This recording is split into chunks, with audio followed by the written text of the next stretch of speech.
you've been listening to the show for a while, you have probably heard me talk about the impact of light on our metabolism, on our mitochondria, on our body's ability to heal and repair. But today I have a very special guest and an episode that's going to actually give you the science straight from the source. So stay tuned. Welcome back to the Evolving Wellness Podcast. My name is Sarah. Today I have a very special episode to share with you, and that is with Dr. Glen Jeffrey. Now, this is an episode I actually recorded with my partner, Carrie Bennett, over for the Quantum Conversations podcast, which I will link down in the show notes for you. But if you watched last week's episode with Dr. Robert Schultz, we mentioned Dr. Glen Jeffrey, and I think that having this episode air right after the week we aired Dr. Schultz's episode really makes so much sense because it fits along with a lot of the things that we talked about. Again, as I mentioned in the introduction, I talk all the time about how blue light raises cortisol and blood sugar in the absence of food, how red light and infrared light support the mitochondria, support your health, your metabolism, and your body's ability to heal.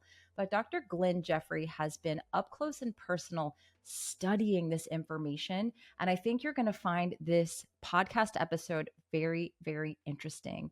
Make sure to head down to the show notes to check out all the links that we talk about here. And again, I really hope you enjoy the show. Make sure you subscribe to the Quantum Conversations podcast if you enjoy this episode as well. I will link that below. And thank you again for listening. A lot of people are becoming aware of the impact of minerals on our cellular hydration and energy processes of the body. They are literally indicated everywhere, and having a mineral imbalance can contribute to poor sleep, low energy, muscle cramps, and so many other problems. But what a lot of people don't understand is that taking exogenous minerals can actually cause issues. For example, adding a lot more sodium into your diet can push down your potassium levels, and adding zinc exogenously to your body can push down your copper levels, and vice versa. So how do you know what minerals you actually need? I'm a huge fan of the Upgraded Formula's hair tissue mineral analysis. You can use code YOGI to save 10% on the test or anything on their site. And I highly recommend getting a consultation so someone can walk you through that test. Oftentimes, what comes back is not something that is easy to interpret on your own. But a mineral test using your hair is going to show what's been going on in your body over the last 60 to 90 days, whereas a blood test is only going to show a snapshot of time. I'm a really big fan of this hair tissue mineral analysis from Upgraded Formulas.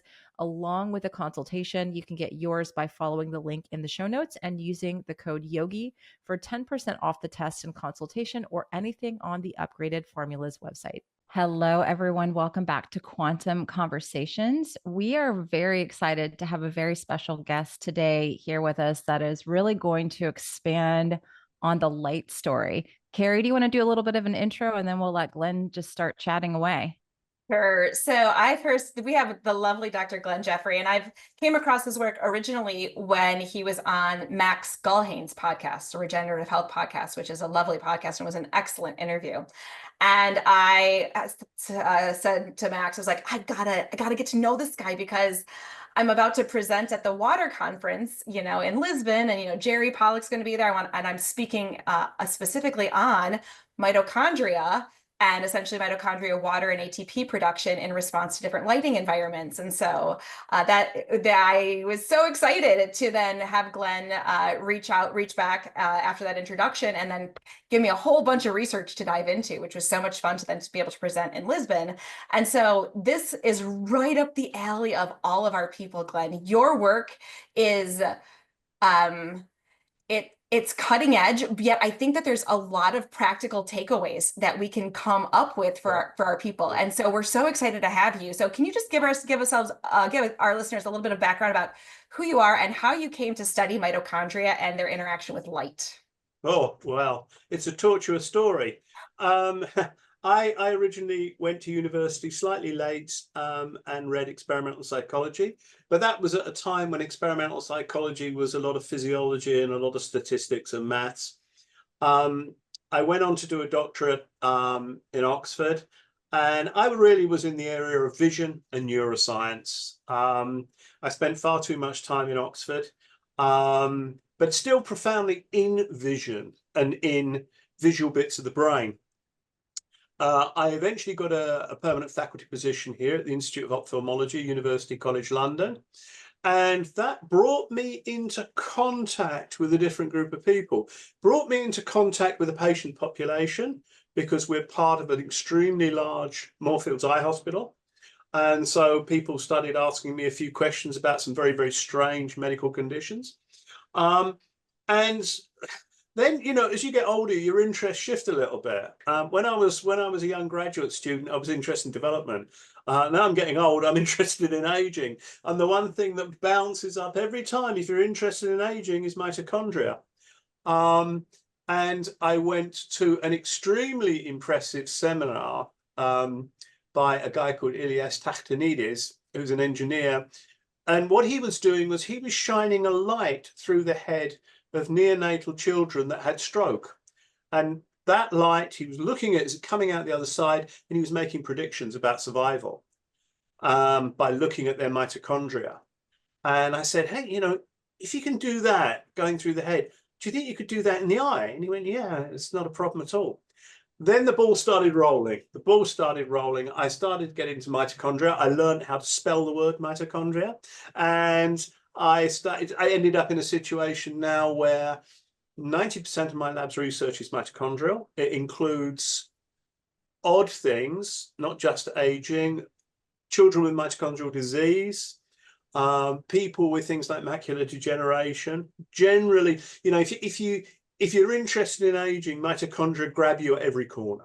They are core to it. And when I learned that, you know, mitochondria make ATP, and when I learned that you make your own body weight in ATP every day, you know, you start picking up on things thinking this is the place to be. So we've expanded, we're doing different things. We're spending lots of time working with architects now, working with lighting engineers. So it's, you know, some people spend all their lives working on this particular receptor in the brain. I don't have a personality for that. I kind of bounce around a little bit. And so suddenly working with architects, it's really an interesting, different thing. They dress nicely. They've got really nice classic cars. You know, it's a different culture altogether. So that's roughly who I am and where I am today. It's so interesting. And yes, mitochondria, I was kind of hooked too when I realized how integral mitochondria were with all aspects of our physiology. And so it's exciting. And what I've really loved as you kind of started to lay out your research is that you indicated, and I think this is something that our listeners would be interested in, is that the light response, or how mitochondria respond to light, is conserved across species. We sometimes talk about, you know, we kind of poo-poo sometimes where there's research that's been done on ultraviolet light using, let's say, an arc lamp and shined on like a hairless rat. And, you know, it's that you tried to make the translation between this ultraviolet light exposure to a nocturnal creature showing damage to ultraviolet light and how that can translate then to UV light being harmful to humans. I don't find that to be an apples to apples comparison. But what I find interesting is that the optics in mitochondria are apparently conserved across species, whether you're talking about a Drosophila or a bee or, you know, a human being. So would that be a true statement? It's definitely a true statement, and it's quite surprising. I mean, I'm quite surprised by it. Anything I find in a fly or a bee translates to a mouse, and then when we try to do that clinical human translation, it doesn't let me down. That story still seems to be the same. Now, there are little tweaks in it, I'm sure, but it's not just the big picture, it's the intermediate picture that has got this conservation of mechanisms all the way down. And that's great for me because if I want to do a population study, I can't do that with mice. I can't do that with humans. If I need 150 of this and 150 of that, first of all, you know, mice in the UK cost, I don't know, about $5 or $6. They cost, you know, so many dollars per day to keep. And I work a lot on aging, so I've got to keep them for a long time. So I've always been someone who's very comparative in the sorts of things they do. I have another side that people don't see too much, which is working on Arctic and Arctic light. And we spent ages working on reindeer and how they coped with darkness in winter. So I'm really happy to make that jump. And yeah, it is highly conserved. You know, when you think it's such a fundamental building block for life, maybe it's not too surprising that it is as conserved as it is. But I've yet to find a significant thing where there's a difference between the fly and the human. Oh, fabulous. So interesting. So, Yeah. okay, so this is now where we get to dive into some fun stuff, I think, for our listeners in terms of what have you noticed in terms of the shift from, I guess, the more incandescent bulbs, which are dominant in the red and the infrared. What can you say about how mitochondria may be negatively impacted by these blue dominant bulbs that we have these days? What are some things that you're seeing? Well, it's slightly disarming that the model is simple. The model is incredibly simple. So if we think about the mitochondria as a battery, that's how I always explain it. My mum gets that when I explain it to her, which is a good yardstick. The blue light discharges the battery. It reduces the charge. The red light increases the charge. Now, for millions of years, we've wandered around under sunlight where the balance between the blue and the red is pretty, it's been in balance. Sunlight hasn't changed for billions of years. So we're wandering around in that. And then really since the early 2000s, everything's changed, because the light that came out of an incandescent bulb was very similar to sunlight. And prior to that, we had candles. Suddenly, boom, there's a massive change in lighting. And the thing that I think is terribly surprising is our mitochondria see it. They're aware of it because they respond both to blue and to red light. Now, the blue light does tend not to go very deep in the body. But the red light, you know, a few months ago, we were measuring people standing out in sunlight, and we were putting sensitive devices on their back, and we were measuring the sunlight coming through their body. Those long wavelengths go through, and if they go, we didn't measure much coming out, but that's important because it means that the light as it goes in isn't reflected. It's going in, it's staying in, it's doing something, and I'm measuring this little bit that comes out the back. So great if we're in sunlight. If you're sitting in your office, you know, with standard lighting, that light that goes through your body, you're not getting it. And then you start looking at all the population data, how certain diseases change when you don't get much sunlight. So that's driving me now. And we've just finished the study, great study, done by one of the people in the lab. And he's gone to a big building in UCL here in London, and it's got no daylight. And we measured the retinal sensitivity of the people working in it. And then we gave them all incandescent lamps. And we left them for 2 weeks. And we came back, and the result was really dramatic. Their ability to detect the differences in colors had improved very, very significantly. So then we did the reverse experiment. We took them away. And slowly, their ability to detect color differences slowly declined. Wow. So it's an experiment that worked both ways. Now, we concentrate on vision because it's my background. It makes my director happy because this is an institute of ophthalmology. He's not so happy when I work on bees and flies. But this is really quite important. People in that environment, and I believe many others, are working in an underpowered situation. Now, we want to go and do what we've done in other situations, which is want to test their blood sugars, because we know red light makes your mitochondria work. When your mitochondria work, they need food, and their food is glucose and oxygen. And we've shown that red light reduces your blood sugars. That has implications for diabetes. We're getting back in there, and we're looking at the blood glucose in these guys sitting in this environment as we chop and change the lights. And the great thing about that experiment is it doesn't cost very much. You know, you just get the light bulbs and you change them. And then everyone gets very fed up with you when you take them away because they see what's happened to them. But it's a great, simple experiment. Mhm. So are the changes in visual color perception a direct reflection of the health of the mitochondria in the eye? That you've got more mitochondria in your eye than you've got in any other tissue. Your photoreceptors are just packed with it. And the reason for that is your visual sensitivity, your range goes over 9 log units. From the darkest room you can see into the brightest sunlight.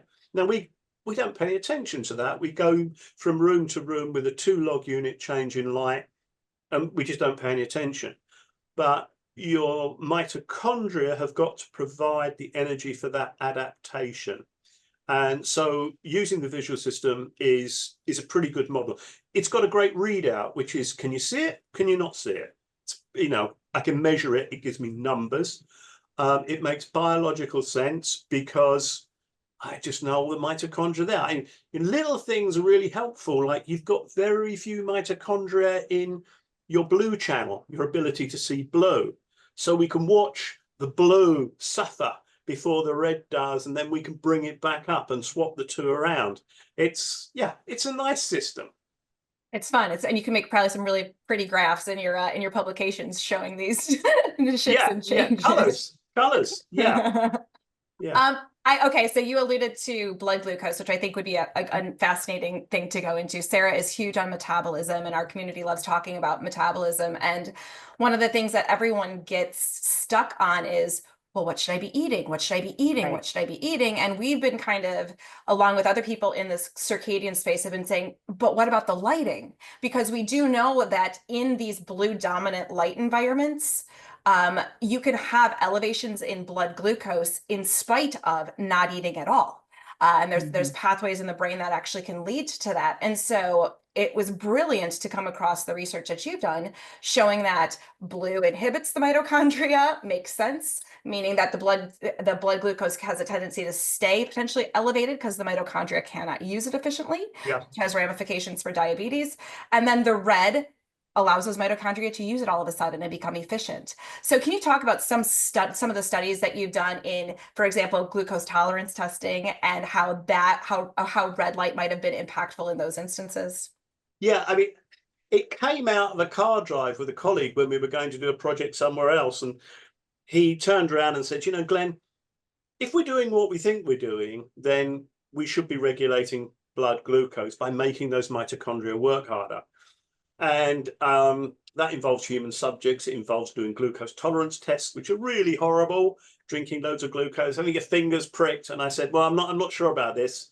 Let's do something else first. So we generally work on bees quite a lot. And so we took a whole group of bees and basically gave them a glucose tolerance test. We starved them overnight, and we gave them a big chunk of glucose in the morning, which they ate like crazy, and they either had blue or they had red light. Now, the bees that had the red light, their blood glucose level, it's called hemolymph, their blood glucose level went down. The red light drove it down. The blue light took them straight into diabetes. So, it was frighteningly clear. And it was a super straightforward experiment. Remember, I'm pushing certainly the point that there's conservation of mitochondrial function. So having looked at that, we went, well, we can't give people blue light. We just can't give people blue light. So we did standard glucose tolerance tests on people. We looked at their vision, but we looked at their blood glucose level. So we got them in early in the morning, gave them red light or didn't give them red light, gave them a horrendous amount of glucose and pricked their finger every 15 minutes. Result was very clear. It is not necessarily so much of a problem if you've got high blood glucose. What is a problem is it's spiking, right? You really want to get rid of those spikes. Spikes were way down, way down. One of the other things about these kind of experiments is you really get to know who your friends are, because you need the subjects. Because we also stick a tube up your nose and measure your CO2. So after we did it on ourselves, the next one in line was my son, who I dragged in. And actually, that was a bit of an effort to get it done. Result was clear, absolutely clear. But these were ordinary, healthy people. We're now just finishing off the type 2 diabetes, and we've got exactly the same result. So red light can control blood sugars. It's not the only thing. You do have to pay attention to what you eat, and you do have to pay attention to being too sedentary. However, red light as part of the package to reduce diabetes is, I think, probably very important. And look at the big picture. If you look at populations that spend more time in sunlight compared to populations that are inside, the people inside have got lower ability to control their insulin regulation. So there's thousands of people there, and then there's a few of us sitting here in the lab sticking pins in our fingers and taking blood, but it all fits together. Although I would say, I keep saying to everybody who comes in, I can give you a bulb, I can do this, go out in the sunlight. Just go out in sunlight. Make sure you, particularly this time of year, when I come to work, it's pretty dark. When I go home, it's completely dark. To have that walk in the park at lunchtime. Yeah. The perfect recommendation. And what I want to make clear about this particular research study was that these participants were pre-treated with red light at 670 nanometers, I believe, to be correct. So how interesting, right? That it's not necessarily that you have to be in front of a red light panel the whole entire time. That it's this pre-treatment is essentially programming the mitochondria to be more metabolically efficient, so that when they do have that glucose exposure, they're able to metabolize it more efficiently. Yeah. Now, I think there are a number of problems with this, and they came out from the vision problems, and that is that it's a surprising amount of red light, a surprisingly small amount of red light that is having this effect, and that worries me. It worries me because the model isn't following a normal biological model. There's no dose response curve. It's a switch. Oomph, something happens. You give the red light, and then maybe an enzyme is produced somewhere. Now, that's fine. It works. It's a fantastic patch over a problem. But that's very different from daylight. When you're out in daylight, you're getting it all the time. So maybe the difference is I've got you in a blue environment, I'm giving you red to pump you up. Whereas when you're going out there, you're getting that natural balance between blue and red. But the take home has to be light is regulating blood sugar levels. Yeah, absolutely. Now, I'm curious because in other studies too, this one I believe was in Drosophila, where you shined a small amount of blue light as well. It decreased mitochondrial membrane potential and potentially their motor capabilities as well. And it lasted for some duration. Was there a specific time of day that you kept consistent with that? We do, but just because of the patterns of our lives, we tend to do experiments in the morning. You come in, you have a cup of coffee, you stand around wasting 10 or 15 minutes, and then you tend to go in the lab and do things. And I don't know why, but for a lot of scientists, they tend to do stuff in the morning, and the afternoons they're sitting in front of a computer. So we always did our experimental manipulations in the mornings. Okay, really did. And we're absolutely fine with that. We were very happy. But there were lots of people who were not getting the same results as us. And there was a big meeting, a vision meeting in Baltimore, maybe about 7 years ago. And we all knew one another. And one of the great things about this community initially was we shared data because there was so much low-hanging fruit, and we sat around and we talked. Why were you using males? Were you using females? And then it suddenly transpired that the big effects were always coming in the morning, right? When we worked that one out, everyone went away, and a lot of people replicated one another's experiments, and same effect. So whether you're a fly, a bee, or a human being, the red light experiments really only come to their optimum is if you do the exposures in the morning. The blue is a bit more messy. And I haven't really got my hand on that. And to some extent, I know where we're going with the blue. We've got to get rid of it. We've got to change the LEDs. I don't see why I've got to torture people and try and find out the time of day. There's so much stuff that we can do. Everyone that I'm talking to in my environment, the architects, the medics, the lighting engineers are all on board for getting rid of the blue. So we've won that one. Conceptually, we've won it. A lot of people are quick to talk about the benefits of sunlight, but what gets often missed in the conversation is the benefit of darkness and the importance of protecting yourself from blue and green light after sunset. That is why I choose Viva Rays as my go-to source for protecting my circadian rhythms. You can use the code YOGI to save 15% off at Viva Rays. Now, you may have seen some of these studies popping up. I call them fear mongering about blue blockers not being effective. And that is a partial truth, because when you use blue blockers that are clear or that have not been tested with a spectrometer to actually block what they say they do, they will not protect your circadian rhythms, and they are not catching those key wavelengths that you need to be blocking in order for your body to be able to repair, for you to make melatonin, which is a master antioxidant. And artificial light at night has been in the scientific literature extensively linked to a host of hormonal cancers, obesity, diabetes, and all sorts of metabolic issues. That again is why I choose Viva Rays as my go-to source for protecting my circadian rhythms to allow my body to get adequate darkness at night.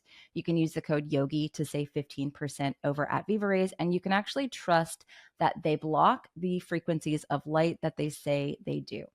Thanks to Viva Rays for sponsoring today's podcast. Great. That's great. So I'm just, I don't know, Sarah, maybe this would make sense to you as well. I'm just wondering if, since at dawn and sunrise, we know that that's a fairly dominant in the red and infrared spectrum. I'm wondering if it's like the brain and the mitochondria, the skin is just the eyes are just used to having a dominant input of red, or perhaps even campfire before sunrise, but just a dominant input of red and infrared prior to the appearance of blue. And that's just something that triggers like a non-linear effect. Yeah, yeah. And non-linear is a word I don't use very much, but you're absolutely right. You're absolutely right. It's a switch, it's non-linear, there's no dose response curve.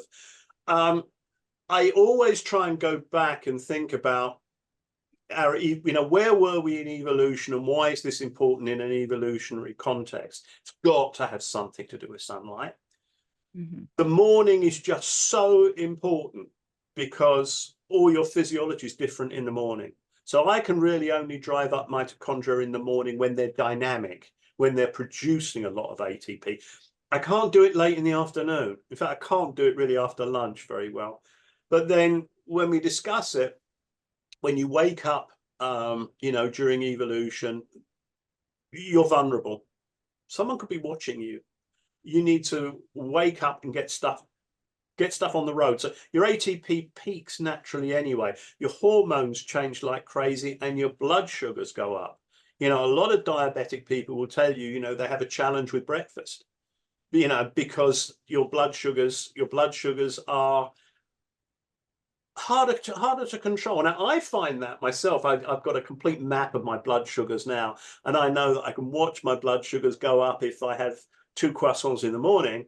But when I go home, by the time I've cycled home in the evening, I could eat piles of chocolate, and my blood sugars really don't change that much.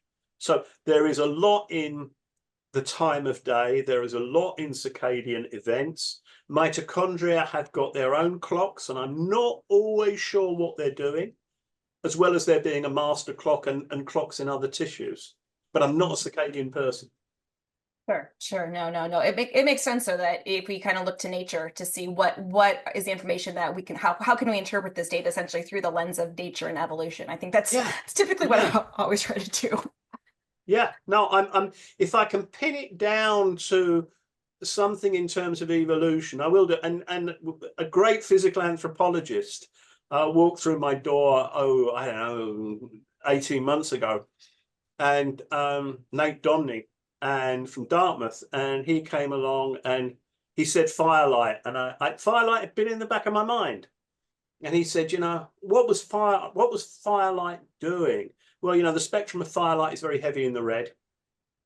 I'm really unsure of where we stand on this one, but it is important, because when we evolved originally in a forested type environment, lots of trees. We then moved out into savanna, where we got a lot more sunlight, particularly on our heads. Big transitions change in human evolution with fire. I mean, the obvious ones are, your food's easier to digest, your food doesn't go off quite as easily. Nate came in and said, there are other angles here. what are the other angles? So it's winter coming now.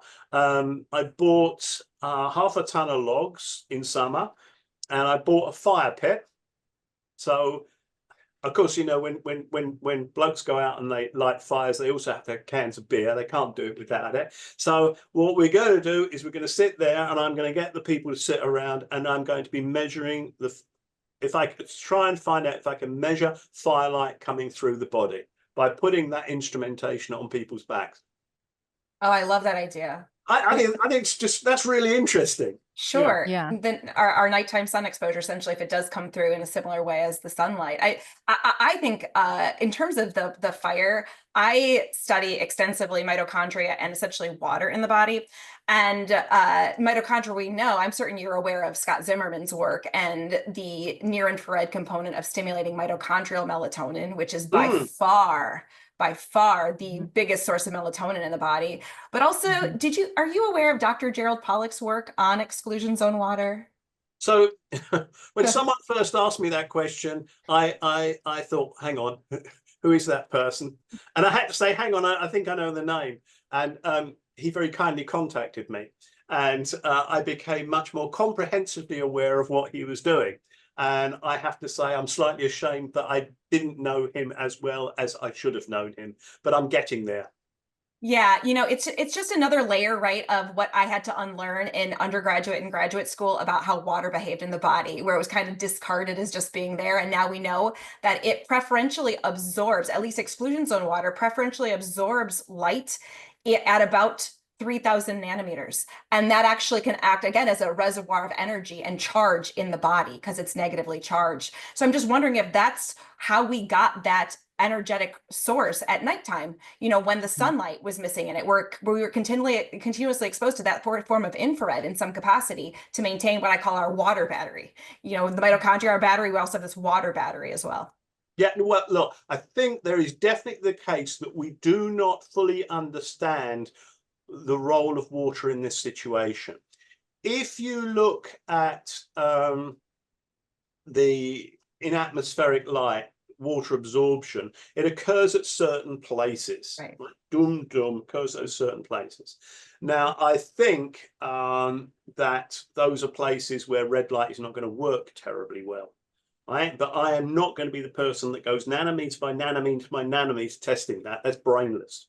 But I think what it does mean, it means that if we want to deliver light in a therapeutic sense, maybe we shouldn't be giving specific wavelengths of light. Maybe we should be giving a continuum in the infrared. Now, Scott Zimmerman's quite important here because, you know, he's got his unique little light bulb, which is an LED light, but in it, he's got a little tungsten coil. And the tungsten coil, because it runs at low voltage, it doesn't really burn out and it doesn't use vast amounts of energy. So I talked to Scott weekly, and actually I said to him end of last week, I think, I said, send me 50 or send me a chunk of them and we'll run tests on them. Now I'm doing that because my thoughts have evolved. I realize now that it is not about a specific wavelength range. We've got to recreate a broad spectrum, and that broad spectrum is a sunlight spectrum. And Scott, I think, is the closest person to doing it. And also Scott he's got a commercial interest, but he's also got a fundamental academic interest in what's going on. It makes him very easy to work with. So yeah. Yeah, no, absolutely. I agree. You know, we can't cherry pick wavelengths and just say these are the most important ones. That we evolved under the full spectrum for a reason, and perhaps we don't know the reason behind each wavelength, but there certainly is the potential for it to be biologically impactful. And for us to think we know better, I think is a little egotistical, right? So I love where you're going with the idea of full spectrum light. So then with those particular bulbs, are you planning on doing very similar blood glucose research on them, exposing an office environment essentially to that type of light that has the near infrared as well, the red and the near infrared, and seeing what types of impacts it has? My first thing I'm going to do, which is simple and it's easy for me to do and easy for me to get subjects, is to wheel people in, give them a 10-minute test on their retinal function, then give them a light bulb. Now, we don't do this in lab environments anymore. We've got to move to a more natural environment. So I give them the light bulb and I say, go home. Use this light bulb generally in your environment. You know, try to have it on during the day behind your computer. Come back a week later and we'll test you. My testing is completely non-invasive. So I can get subjects for that. So that's my first target. We get a positive on that target. Yeah, blood sugars, definitely. And we've got to start looking for other metrics. So we know if we give red light to flies, they move better, right? There's some strong indications of improved cognitive ability with them. We've got to start translating that sort of thing. So I've got a pile of mats outside my office, and we have been running experiments getting people to stand on one foot with their eyes closed. That's a really good one because you just said, how many seconds can you stand on one foot with your eyes closed? So can we do that by changing the lighting? So vision's important. None of us like to lose our vision, but also mobility in older people. You know, you break your hip, there's a big problem. A really big problem. So balance and mobility is certainly something we're shifting over to, but not in tough experiments, but in experiments where we change people's light in their living and working environment. I think we've come to the end of saying, I'm going to shine this light in your eye for, 15 seconds. We've gone beyond that now. We're in a much more translational stage. Which I love. And I think, yeah, I mean, I think that gives the practical application is, hey, get a bulb like this in your environment, right? Which is a pretty easy thing for most people to do. So no, and I love that as well, because the ways to test. So then is it safe to say that you're assessing mitochondrial efficiency in different ways? So through the eyes in terms of visual acuity, through the movement based on proprioception and muscular strength and balance. Could you do something like grip strength as a means of seeing? I mean, are there there's other markers of longevity we know that we could, but the mitochondria are the underlying thing that we're thinking is being impacted by this light exposure. Yeah. Now, there are a range of things you can do. My guiding principle is, what is going to be the easiest way to get you to walk into my office, right? So pricking your finger is not good. Right. So if standing on one foot is good, because I can say, can you come in here? I just need you for 43 seconds. I look at you and I think, yeah, you're at this age. We've got some rough idea how long you can stand on. So we have to do simple things to get numbers, hard numbers. I'm not asking people to fill in a form saying how well they feel. I'm not interested in that. I'm interested in us saying, you can now stand on one foot 15% longer than you could before. And from that, I'm going to make assumptions. I'm going to make assumptions that there are mitochondrial changes across your body, and that on the whole, they're good, and they fit into that big thing, which is at the end, which is health span, right? They're just little Lego bricks in that health span scenario. Glenn, what you're doing is brilliant, because I think when people see improvements like that in the before and afters, they themselves are now wanting to continue with the quote unquote therapeutic strategy of light in their environment. So definitely. It's very brilliant, very translatable.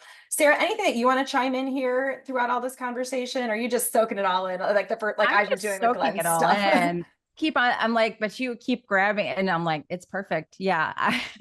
I'm just loving it. And I feel like there's so many implications for people, and just understanding why, I think intuitively when people are in these really blue lit fluorescent light environments, they just don't feel well.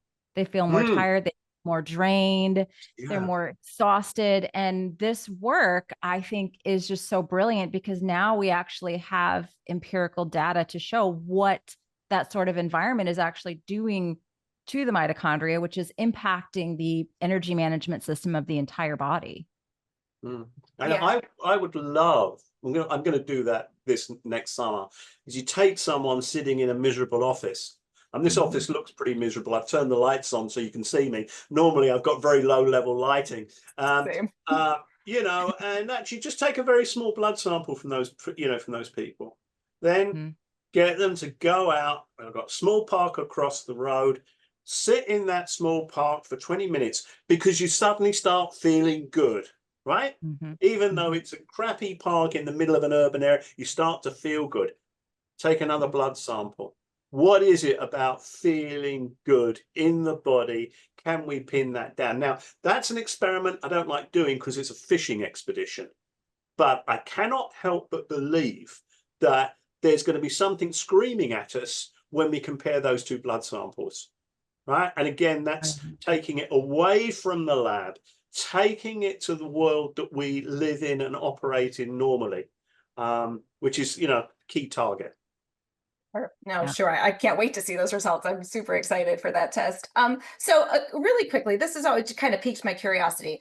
I know why the blue wavelength band of light that you used in a lot of your experiments was 420 nanometers. Is that correct?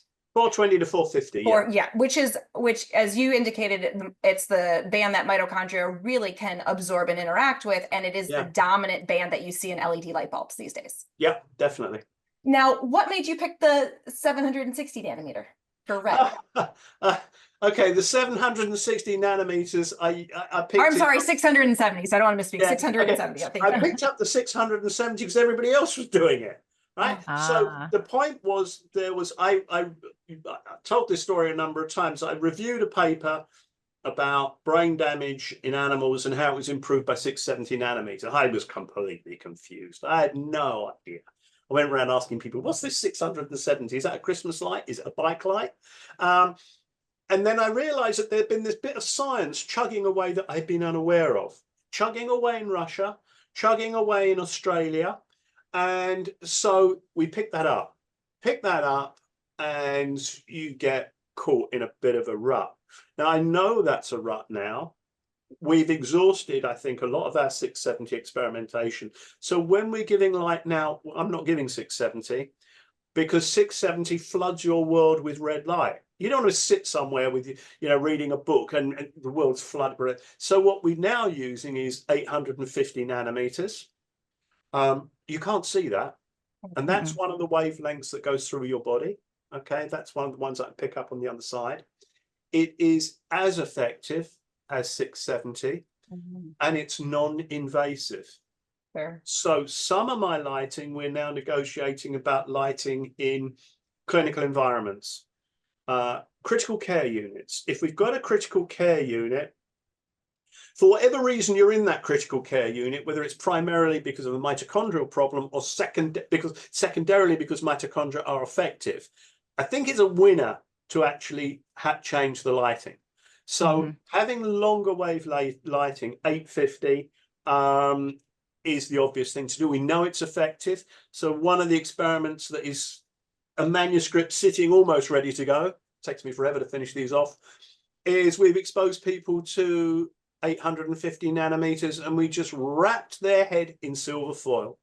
They couldn't see a thing, right? Little hole to breathe through, right? So that, and their vision improved very significantly.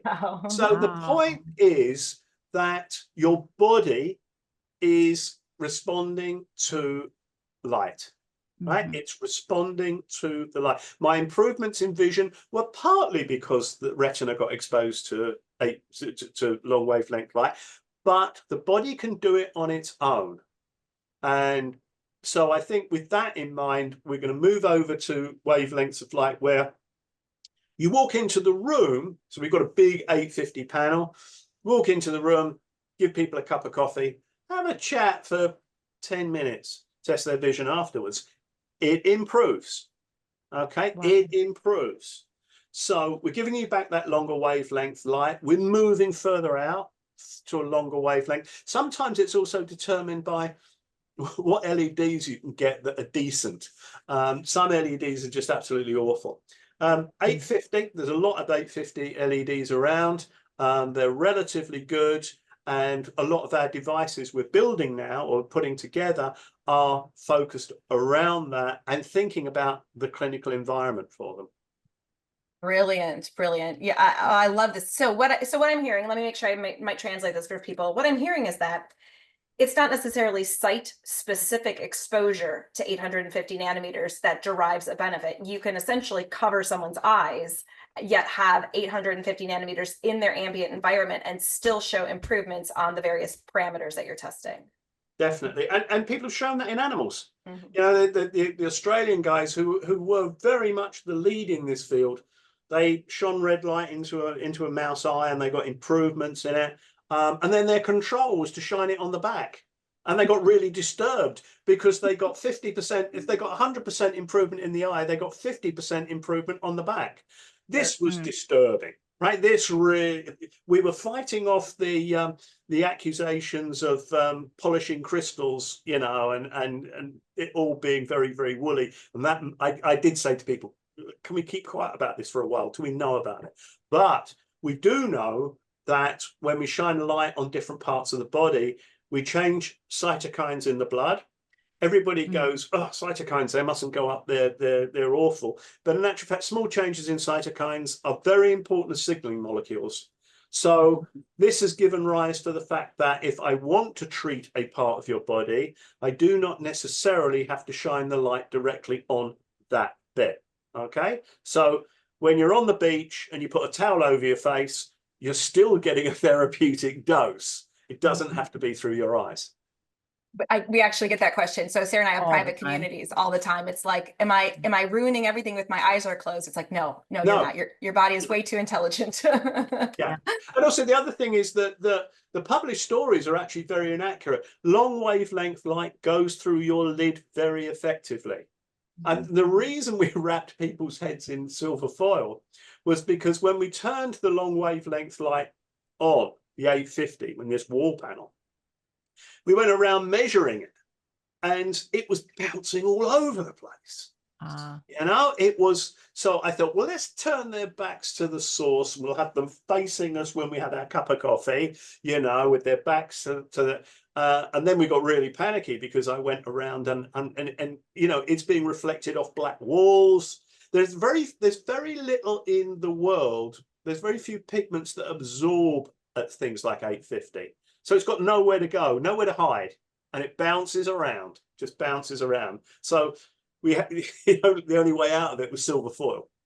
Well, it bounces around until it finds a human body, right? Or you know, well, a I living couldn't body. say that, but you know, I'm happy that you've said it. Yeah, it finds an absorber.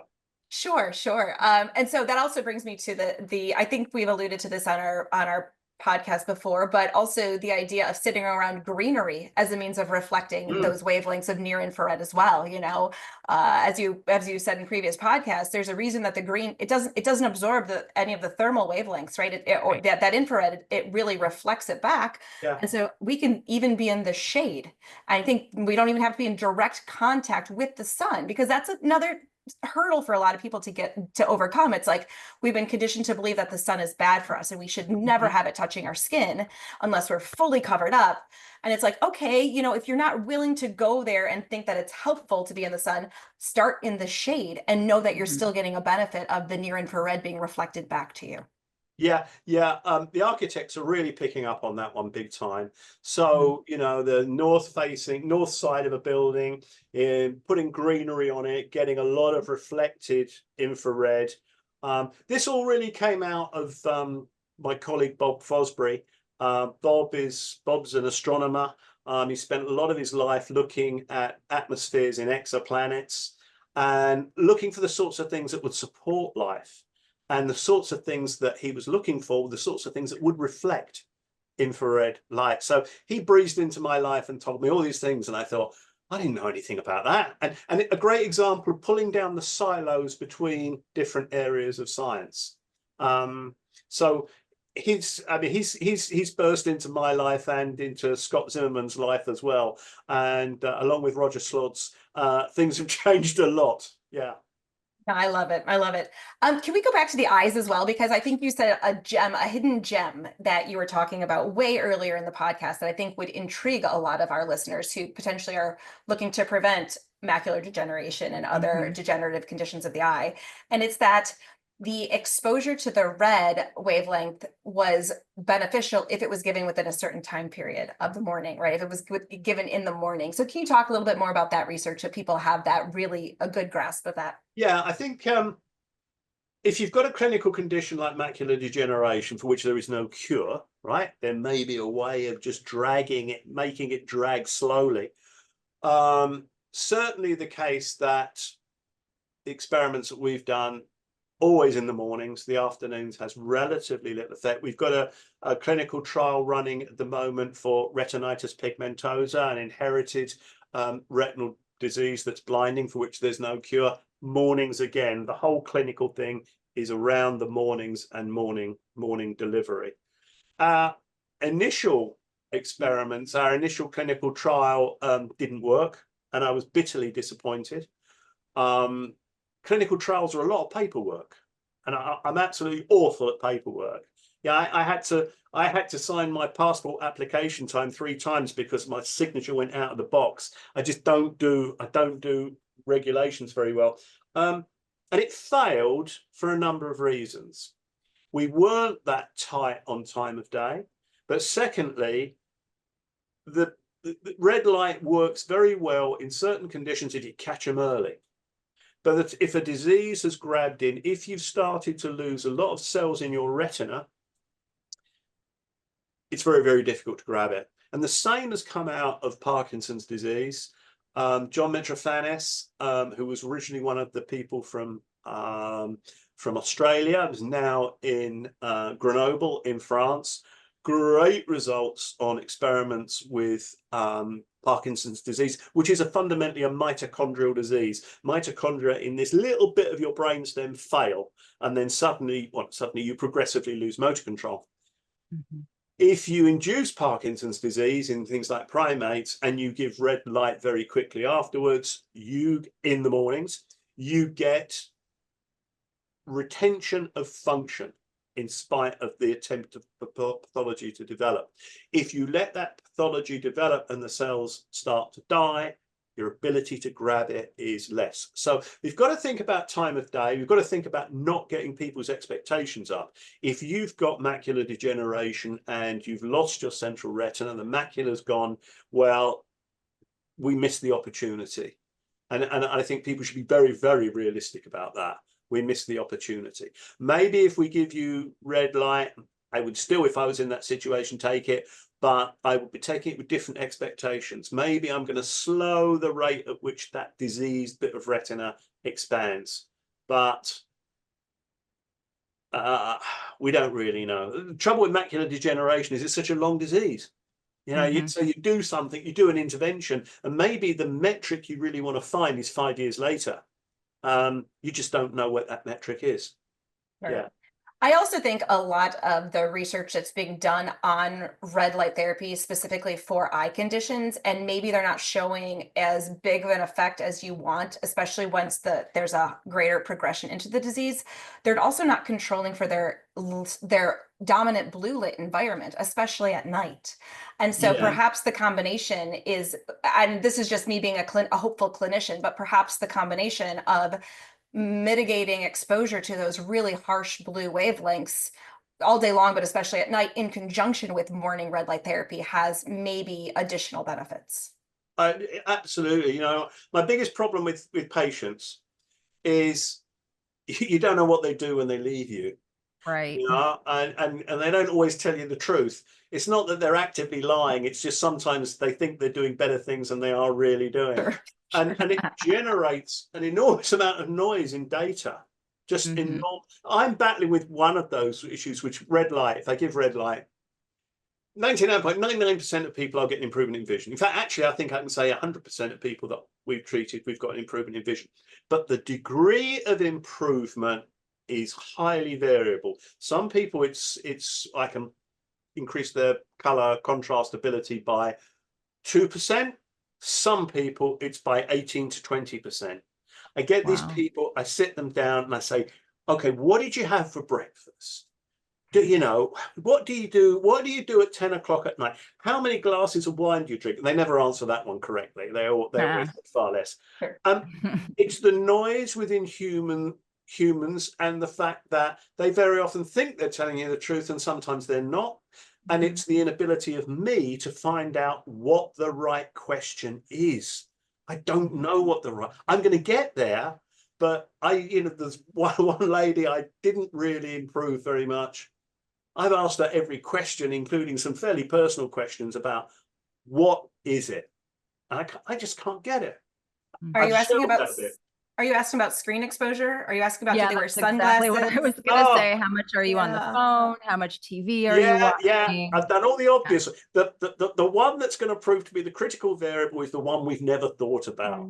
You know, do you have a shower at 37 degrees or do you have a shower at 42? It's going to be something wild and crazy, and we're going to suddenly go, yeah, I get it. I see all the mechanism now. But yeah, deeply annoying. Deeply annoying. Yeah. But you know, if we can send everyone away slightly improved, that's good enough. You know, that medicine has to be pragmatic. Is there an eye color difference you've noticed? A trend in the different eye colors in any capacity? Nope, done that one. Eye color was an obvious one. Eye color, hair color, skin pigmentation. We've been through. You've asked about sunglasses? Yeah. Okay. Yeah. Okay. This is going to be a fun one for me to rack my brain. You're going to get an email at like 6 o'clock one morning. Be like, what about this? Exercise, diets. Yeah. Crazy. Okay. Are you familiar with the research by Arturo Solis Herrera on melanin? Yes. Well, I'm aware of them. Yeah. But go on. So in tissues that are highly melanated, melanin actually starts to act as a energy producer because melanin can split a water molecule. It can absorb all wings and then generate essentially molecular hydrogen, an electron donor for a tissue, and the oxygen for the tissue as well. So I'm just wondering if melanin's a variable in there that we would need to look at, where you look at deeper into like the retinal pigmented epithelial tissue, something along those lines. There's a whole kind of exploding story in that kind of general direction. I mean, the retinal pigment epithelium, you know, feeds your outer retina. Why is it that if we give kids red light, we slow myopia? Right? Now, myopia is the tissue that sits next to the retinal pigment epithelium. I'm not ignoring the issue on splitting water. I get it. But I don't know where to take it. And that's partly because I didn't really have a very, very hard science background. But one of the things that we're not addressing is the explosion in myopia. And we know if you give red light, you slow myopia. Myopia is about the eye growing too long. It's about the tissue right next to the retinal pigment epithelium. Has that got something to do with it? I just don't know. But we sit on a top where the time bomb is going off in the Far East now. It's going off in those countries because the kids there, you know, they're in there. We've got people that have gone through to their 40s. They're myopic. Their retina's stretched, and you suddenly reach a point where it gives way and it tears, and then you have a different form of macular degeneration, but with the same consequences. Now, when you raise this with politicians in this country, they think, well, this is going to be a problem for 15 years' time. I'm not going to be here. It's someone else's problem. It's not just down to red light because it's also due to close work. Blue, So if you're close, then that's an issue. But it's another area where light is doing something very important. I've also backed away a little bit. I go to the clinical meetings about myopia, but I backed away a little bit because whereas, you know, if we talk about your blood sugars or we talk about cell death, I've got it. I think I've got a mechanism, might not be 100% right, but I know I'm going down the right alleyway. I don't know what the mechanism is in myopia. It could have something to do with the retinal pigment epithelium. It's certainly got a lot to do with the sclera, you know, the architecture of the back of the eye. I just don't know. Does the shape of the eye change how blue light is bent into the melanopsin receptors? Is it an adaptation to prevent excessive blue light from firing in that area? That's an interesting idea. I don't know. I just don't know. It's certainly true that you can see that the eye's different. You know, if you look at an eye, it's very different. It's long, it's stretched, and that must be doing something to the different wavelengths of light as they pass through the ocular medium. Sure. Is that a primary effect, a secondary effect? I don't know. Interesting. Very interesting. Oh gosh. Okay. I know we're reaching the hour mark here. Sarah, anything that you want to touch on? I feel like you've I know. I'm grabbed sorry. so I many. hogged the whole dang It's interview. okay. It's okay. It's I'm curious about the work that you're doing with, you mentioned architects, engineers, talking with Dr. Schultz last night, an ICU physician who's there in person with patients. And he's one of the few physicians I've ever spoken with that's like, we've got to get patients outside. We've got to get them exposed to this infrared. And he's really, really pushing the infrared. And, one of the things that we really talked about is how, our modern, it's so expensive to create bulbs. We've created all these energy efficient bulbs to save money, to save on the electric bill. And now it sounds like what you're trying to do, correct me if I'm wrong, is to create some sort of solution to this so that more people are able to experience infrared indoors. Is that whole energy efficiency conversation coming into play with these engineers, architects, or is that kind of just like, we'll worry about it later? No, they're very culturally, they're very, very different. I think that you could be cynical and say they're really worried that someone's going to prosecute them for becoming pre-diabetic under certain life conditions, but they are much more open-minded. If you think about the medical profession is about recognizing patterns, certain patterns, and then following pathways as a consequence of dealing with what you've recognized. So you follow a pathway. The architects don't follow any pathways whatsoever. They're pretty wild in the way they think. I think that they want to create things that are both beautiful and healthy. You have a new Mayo Clinic, which is going to be going up in upstate New York. It is going to be one of the most expensive buildings on the planet. It's the contract has gone to Foster and Partners, who build everything in glass. And the Mayo Clinic said to them, you make sure that the light's good and you make sure that the air is good. Well, Foster and Partners had no idea what's going on. And they turned up at our door and they started to talk to us. It was not only, but there was a genuine interest in them to create healthy environments, because all the glass they're putting up has got infrared coatings to block it, correct? To control the temperature. The e-glass, correct? Yeah. So we've got to find a compromise there. Yeah. I mean, we can't have all this infrared coming in. We lose regulation of temperature, but we have to find a compromise. And the architects are saying compromise. I have a compromise, and I'm waiting for someone to do this. I want an architect or someone to know this. I want one window in key positions in buildings to be quartz crystal, so all the wavelengths can pass through. Yes. Yeah. If it's about sitting position, right? They're very good at sitting positions. Sitting positions, maybe we let the corridors go, right? Maybe we let certain areas go. But we have to identify rooms, though. Yeah, we've got to identify key positions. Yeah. I mean, I think that's at the back of my mind, but you've said it explicitly, and that's really important. Yeah. I can't wait. We want architects. Come on. I can't wait. We have a and then we need to move who would buy all your windows. Yeah.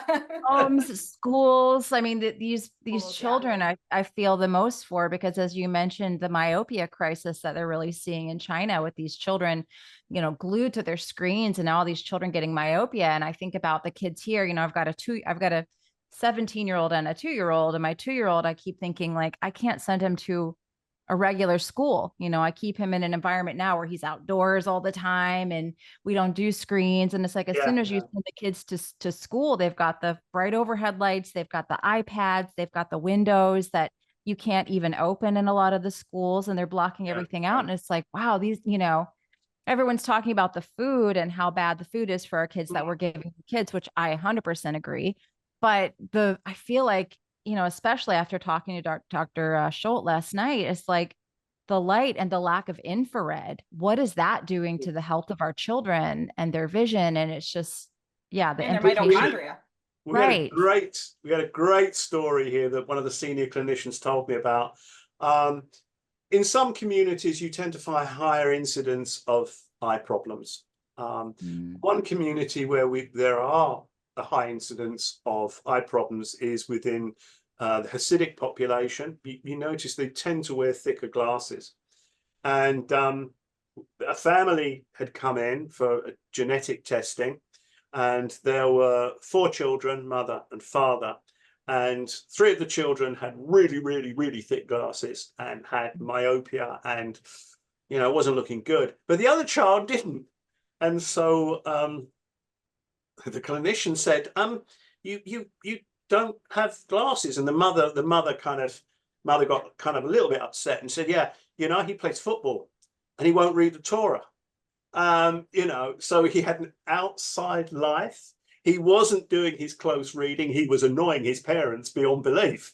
He was one of those kind of rebels. But it's interesting. The thing about Roger is Roger keeps coming up with what could be considered anecdotal stories. The trouble is, you sit back and you think, crikey, there's this big part of anecdotal stories, as there is for that Hasidic family. But when you see enough of them, you've got to pay attention. Yes. And Roger's great at that. Absolutely great at it. Yeah. Yeah. Yeah. As a clinician, I love anecdotal stories because, like you said, enough of them add up and you start to see patterns in your own patient population as well. And it's like, oh my goodness, that's fascinating. Yeah. I just thought of a question, Glenn, that will be probably one of the first comments on this YouTube video, and that is, but what if I tend towards low blood glucose? Will red light ever create a low blood glucose situation? Hypoglycemia. Or is there like a metabolic intelligence of the mitochondria to not dip below what would be a standard blood glucose range once it reaches a certain point? I actually, honest with you, I don't know. I just don't. And again, those experiments are going to be done in people, right? I don't have enough people walking through the door. But it is a very, that's a very kind of mentally flexible question. there are so many things I don't know. I can put my hand up and say that I think in the vast majority of cases, this is completely and utterly safe. I've got it through ethics committee after ethics committee. We've got kids with mitochondrial disease who are in a very poor state that we're giving red light to. And I got that through ethics. There's always going to be one. The other one, people say to me, what about moles? I go, what about moles? Moles live under the ground. They're all right. So this can't, there's got to be a problem here. Well, I've got to be honest with you. I don't know anything about moles. I can't. They have different photoreceptors, perhaps, right? Right. You never know, right? Perhaps. I have dug a hole and put a radiometer under it and a spectrometer, and not much light goes under there. I can tell you that. There you go. They work on magnetism. That's magnetism. Exactly. I mean, there's some interesting studies on magnetism and circadian rhythms and how that is able to kind of act as a backup mechanism. So there's always a biological answer. Evolution. We don't always know it. No. A few years ago, we didn't know anything about red light. Right. And I couldn't spell mitochondria. Things move on. Exactly. I have a question about, go ahead, Carrie. I was just going to say, I'm just wondering if enough people are going to be listening to this, if you live anywhere near where Glenn is talking about and ever want to volunteer to be one of his research subjects. Yeah. I feel like we got enough of a UK group that they might be willing and able. So and I'll probably put this on my channel also, so we'll get a bigger sample size too. Yeah. Cool. All right, go ahead, Sarah. Just to go back a little bit to what you were talking about with red light, because one question I get constantly, and I know Carrie does as well, is like, when should I do red light therapy? What's the best time of day? And, what I felt like I gathered from this conversation is that you see the most mitochondrial benefits for red light therapy in that earlier part of the day, and not as much at the end of the day.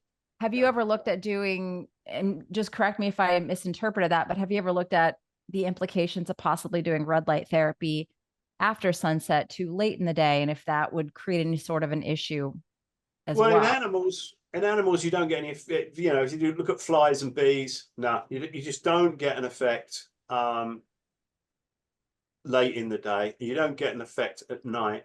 The effect starts to pick up about half an hour before perceived dawn. Right.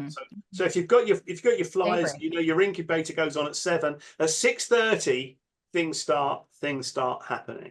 But when it comes to humans, I try to look at what their patterns of behavior are like. So kids, I say to the families, grab your light, because they have a little torchlight device, and before you get out of bed, stretch out and just stick it over one eye. And we build it into a pattern of behavior that works with all of them. Don't know why it works, but it works with all of them. When you've got elderly people, in fact, you only probably need to do this twice a week. But if you say that to them, then they're going to say, oh, was it a Tuesday or was it a Wednesday? Sure. So you've got to move around their behaviors. So with older people, I say, get up, make a cup of tea. And while you're making your cup of tea, use your red light device, and do it every day. Doing it every day you're wasting battery energy, but that's the only downside of it. So you've got to build things into people's patterns of behavior. The other one that one of my colleagues is very keen on is having something in a shower, a sealed unit in a shower. You're naked, so you get lots of red light. It's a pattern you have every day. And you're in, I don't know how long people are in a shower. I'm in a shower for generally about two minutes. It's an appropriate period of time. It's an appropriate time of the day, and you're just building a pattern into your life. Perfect. So when you're having let's say the elderly shine it, is it with eyes open or eyes closed? I tell them it's entirely up to you. I can't find a difference in the outcome. Okay. What have you looked into? So one of the things that, and then Sarah and I are dealing with a couple circadian rhythm as well. And so sometimes what we see is when people wake up, and let's say they wake up at 5:30 in the morning, and if they do a large red light therapy panel right off the bat, the brightness alone starts to phase shift their circadian wake time earlier. So I'm just wondering if you notice, and if you have any, evidence of that in using like a torchlight, for example, over the eye. No, because in the torchlight things, first of all, I don't think we've done enough, right? Secondly, I've not asked the question. And thirdly, I'd be unsure of the route forward with that. And with me, one of my biggest issues is compliance. Yeah. I'm forcing you to do something at a certain time. We've had some real disasters on this. There's an inflammatory disease of the eye called birdshot, and it's an autoimmune disease, and we had very, very small N, and it wasn't significant. And then we found out one of them was using it in the afternoon, and and then I took that person out, and then I felt not happy doing stats on this small number of people. So my life, in many respects, is bogged down by pragmatic things with subjects. Sure. I know from my mother, she won't do what I ask her to do. Right? Same. Well, yeah. I've got two aged aunts. In them, I've gone in there and I put the lights in places where they come on anyway at certain times of day when I know they're in the kitchen. Right? Everyone's still alive at the moment, so everything's good. Yeah, human behavior and compliance is something that we work with a lot as well. So I totally get it. It's like we're not always going to have the exact answers we want, because human behavior is quite a variable to have to control. Oh yeah, exactly. It's 100%. Yeah, 100%. Anything else, Glenn, that you think? One last thing, if you're, what I find intriguing is we mostly assume that the mitochondria we've been dealt with from mom, say, are the ones that we're stuck with. And it looks like you've done some research to indicate that even if we've inherited, quote unquote, the predisposition for mitochondrial diseases, that there is some hope there. Well, mitochondrial disease, there is hope. But, again, it's not curing a disease. In mitochondrial disease, you've got a typing error in mitochondrial DNA. They're unique in having their own DNA. So they've just got an engine that's really super inefficient. And you see these poor kids, they're hunched. Some of them die relatively early through cardiac issues. I'm not curing them. What I am doing to some of them is I'm getting them to stand up, and I'm getting them to function a bit better. So they've still got those really awful mitochondria, but as Bob Fosbury, my colleague, says, we just lubricate. We lubricate the respiratory chain. The moment we stop lubricating, so if we stop because, if the kid gets urinary tract infection or something like that, we always stop, and they drift back. And then why do you stop during an infection? I'm just curious. Sorry? Why do you stop during an infection? I'm Well, curious. in the early days, we didn't know what our limits were. And so Mm. where there were any confounding issues, we stood back. We just stood Mm. back. Now things are looking pretty good now. I mean, I was very nervous about anybody with a proliferative disease such as cancer. Red light can stimulate cell division. So anybody, if you had a tumor 20 years ago, no, we move away from that. That's changing again. We're learning more. And in fact, I examined a really great PhD a couple of weeks ago in a student who was looking at ordinary lung tissue, tumorous lung tissue, ordinary kidney, tumorous kidney, and comparing them with red light. And the red light certainly improved the health of the tissues that were normal. But what was really interesting and made me feel super good, although I'm still not changing my attitude, is that the red light did not kill the cancerous cells, but it slowed the cancerous cells down. Now, I don't know why it does that, but I'm a lot more liberal about where I'm suggesting red light and where I'm a lot more liberal than I was. When we moved forward originally, I could not put my hand on my heart and say I am completely unaware of any black hole somewhere. I've not found the black hole. I don't think the black hole's there, but particularly with young children, you just got to be ridiculously safe. Ridiculously safe. Sure. Safety first, of course. Pregnancy, First do no children. harm. Yeah, absolutely. Um, Yeah. Really, are you familiar with Tina Carew and her photobiomodulation work? It's the only reason I want to learn Russian. Tina Carew did groundbreaking work, absolutely, and she was ignored for years. Wow. Her work, we all thought we were making discoveries. We weren't a lot of the time. We were going back and repeating Tina Carew's experiments. I've never met her. I'd love to meet her. I think she's still alive. Videos I've seen are very much an older woman. It's very often the case that there is some great science done in Russia and in Eastern Europe. It's very good mechanistically. Absolutely. The battle we've had with bacteria and the work they did on phages, specific organisms that eat bacteria, was outstanding, and it got lost. Right. The red light stuff almost completely got lost. Right. And I don't think she got the credit she deserved. She was a woman. She was working in the wrong part of the world. She had it stacked against her. But I think she's aware that what she's done has taken off, or she certainly was aware at some point. Love to meet her. I just keep getting drawn to the 4 wavelengths of light that she highlighted for cytochrome C oxidase in the mitochondria, 620, 680, 760, and 820. I'm just wondering if there can be a combined effect, because I'm all about water, right? I'm all about cytochrome C oxidase basically. And so it's I'm just wanting someone to do the research where they take her 4 wavelengths for those photoreceptors there and see if we can get some form of beneficial effect for those. So. It's a very sensible idea. In fact, I would almost say we owe it to her to do it. Right. But I don't think it's going to happen. I know. Even all these commercial companies, who don't really read very much and they don't think very much. They haven't picked up on that one. You've got these devices. I know of one company, if you're interested in working with them ever. Well, I'd like to know the name, just because.